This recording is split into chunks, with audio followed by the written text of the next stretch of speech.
안녕하세요. 하나금융투자에서 음식료, 담배, 건기식 업종 담당하고 있는 신은주입니다.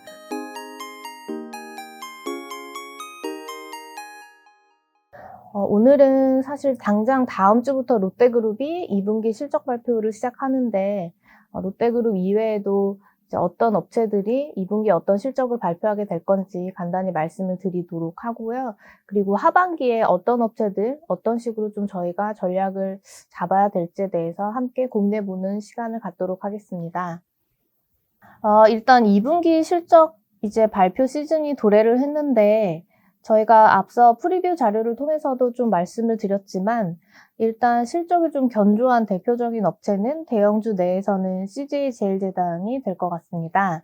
6월 달부터 이제 국내 쪽에서는 판가 인상 효과가 순차적으로 좀 반영이 되면서 이 회사가 1분기에 저희한테 가이던스 줬던 수준 내에서 실적이 시현될 걸로 지금 예상을 하고 있고요.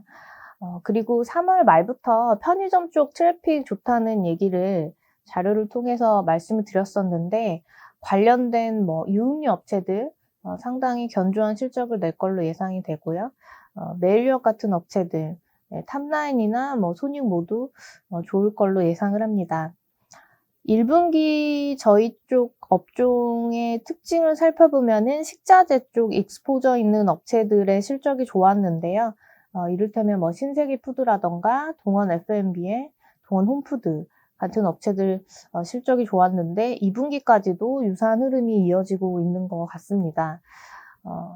반면에 조금 아쉬운 실적이 예상이 되는 업체들은 일단 작년 베이스가 가장 높은 카테고리가 라면이거든요. 네, 라면이 작년 2분기, 3분기까지도 굉장히 큰 폭으로 성장을 했었기 때문에 올해 2분기, 3분기 입장에서 보게 되면은 조금 베이스가 부담이고요. 그리고 팜유라던가 원맥 가격 많이 올랐잖아요. 이런 부분들이 원가 부담을 가중시키면서 손익이 아마 전년 비해서 50% 가까이 빠지지 않겠느냐. 다만 이제 시장 기대치가 많이 떨어져 있기 때문에 지금 떨어진 시장 기대치 수준 정도는 부합을 할 것 같습니다. 주류 업체들도 실적은 그리 좋을 것 같지는 않아요. 일단 저희가 하반기에 사실은 델타 바이러스가 확산되기 전에는 백신이 상용화되면서 B2B 쪽 주류 채널이 회복될 거라는 전망을 다들 했었습니다. 그렇기 때문에 주류 업체들도 2분기에 관련된 마케팅 비용을 많이 투하를 했고요. 결과적으로는 지금 델타 바이러스가 확산되면서 3분기, 4분기까지도 주류 총수요가 어떻게 될지 안 좋을 것 같죠. 지금 밖에 저희가 또 많이 안 나가고 있으니까요. 그렇기 때문에 실적 가시성이 상당히 많이 떨어지고 있는 상황이고 최근에 하이트진로라던가 롯데칠성 그래서 이런 부분들 감안해서 주가가 많이 빠졌는데 다 단기 실적에 대한 우려가 일부 지금 반영된 상황이라고 보시면 될 것 같고요. 제가 단기적으로 빈과업체들을 계속 좋다고 말씀드렸는데 아쉽게도 6월에 날씨가 그렇게 우호적이지 못했어요. 그래서 제 추정치보다는 약간 안 나올 것 같고요. 시장 기대치 정도 빈글에는 부합하는 수준에서는 실적을 시현하지 않을까 생각을 하고 있습니다.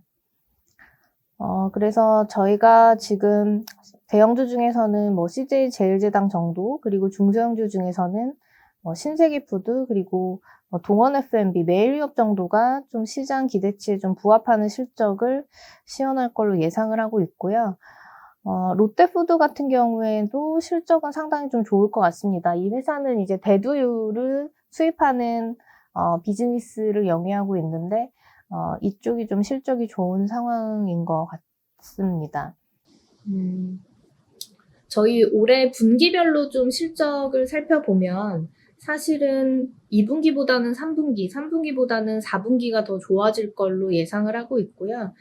이렇게 예상하고 있는 이유는 지금 작년 여름부터 원자재 가격들이 가파르게 올랐고, 한 4, 5개월 정도 레깅돼서 실질적인 업체들의 비용에, 원가에 반영이 되다 보니까는 작년 하반기부터는 사실은 원가 부담이 계속 가중되어 있는 상황이고요.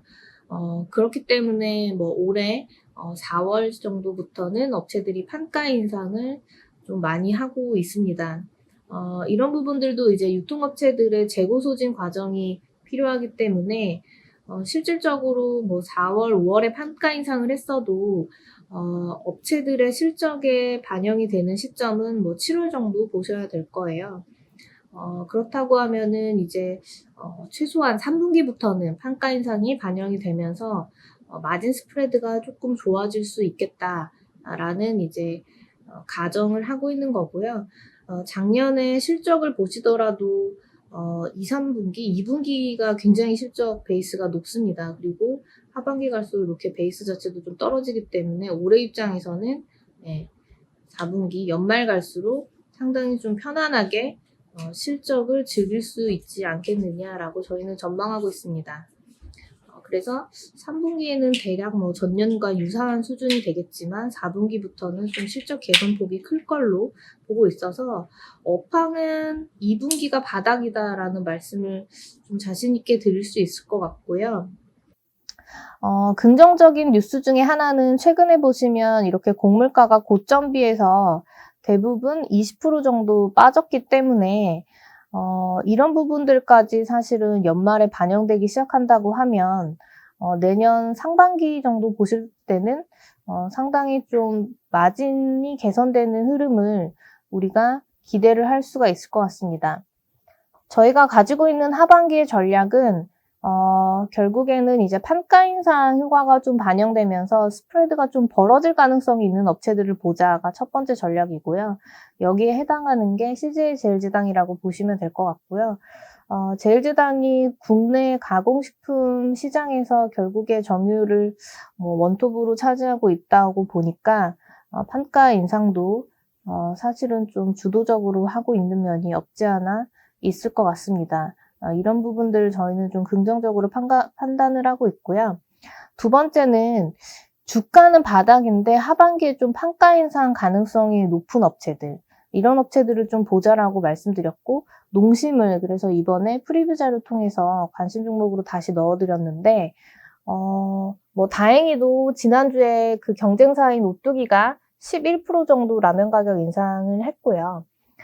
저희는 만약에 농심이 이번에 뭐 가을 정도에 한다고 하면 11%까지는 아니어도 한 5, 6% 정도 가능할 거라고 조심스럽게 예상을 하고 있습니다.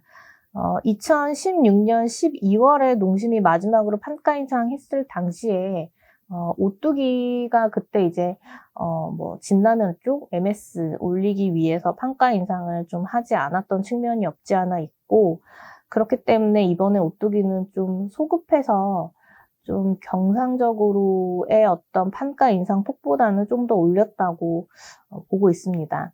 농심 같은 경우에는 국내에서 라면 가격 한 5, 6% 정도 만약에 인상한다고 가정을 하면은 연결 영업이익은 뭐 30% 가까이, 연결 순이익은 22% 정도 개선되는, 연간으로 개선되는 효과가 있기 때문에 농심도 지금 계속 좀 관심 종목으로 말씀을 드리고 있고요. 오뚜기 대비해서 사실은 오뚜기가 판가 인상을 먼저 하긴 했는데 오뚜기가 왜 주가가 탄력 있게 못 움직이냐를 저희가 좀 생각해 보면, 사실 오뚜기가 주가가 많이 빠지긴 했지만 절대적인 밸류에이션은 아직도 그렇게 싸지가 않습니다. 농심이 오뚜기보다는 절대적인 밸류에이션의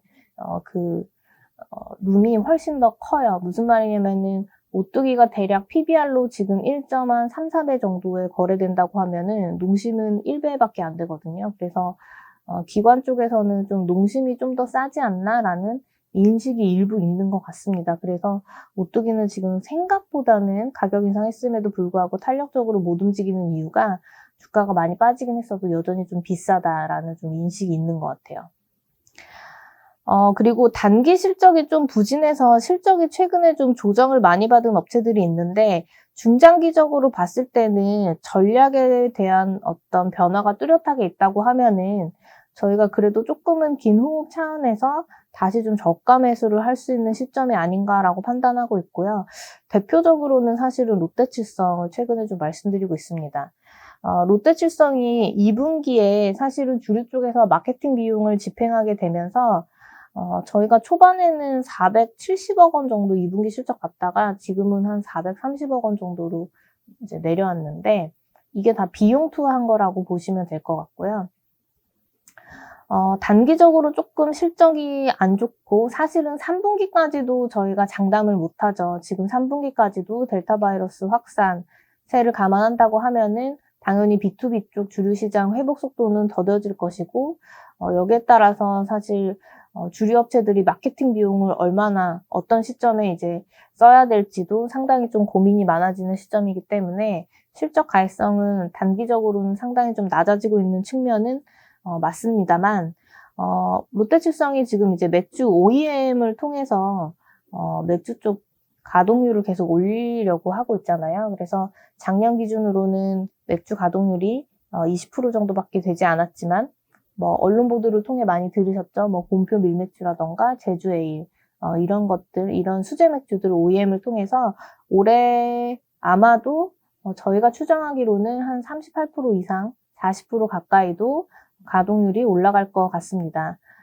그리고 이제 사측에서는 전략적으로 지금 OEM 쪽을 계속 확대를 하고 있고, 최근에 뉴스 보셨겠지만 이런 프랜차이즈 업체들도 자신의 맥주 브랜드를 만드는 게 약간의 트렌드예요. 그래서 이런 것들이 아마 롯데칠성에게는 좀 수주를 할 수 있는 긍정적인 환경들이 조성되고 있기 때문에 길게 봤을 때는 저는 주류 쪽의 기업 가치가 상당히 좀 의미 있게 개선될 수 있을 거라고 보고 있어서 롯데칠성을 조금 짧게 보시기보다는 긴 호흡에서 다시 우리가 저가 매수를 좀 고려해 볼 만한 시점이 아닌가라는 말씀을 드리고요.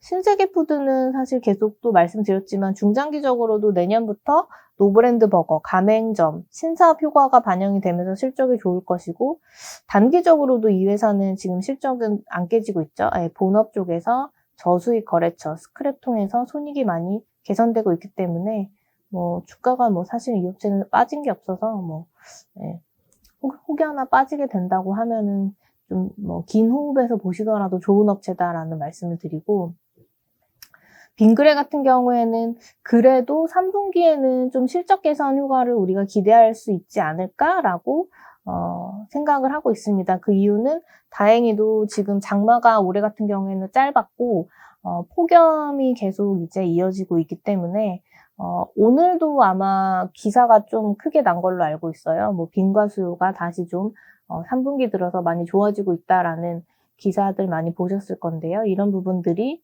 빙그레 3분기 실적에 좀 긍정적으로 영향을 미칠 거라고 보기 때문에 단기적으로 빙그레는 일단 지금 주가 오른 건 없지만 그래도 조금 움직이지 않을까라는 생각을 하고 있습니다. 그래서 저희가 하반기에 계속 좀 좋게 봤던 업체들, 상반기부터 좋게 봤던 업체들을 하반기에도 좀 꾸준히 좀 좋게 말씀드리고 있고요.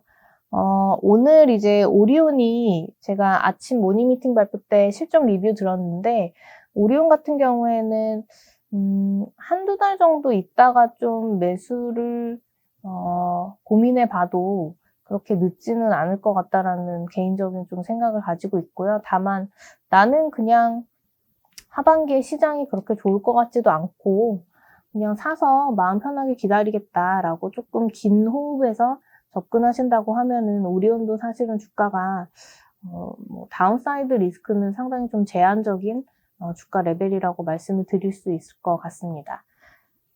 네, 오늘 발표는 여기까지 하도록 하겠습니다. 감사합니다.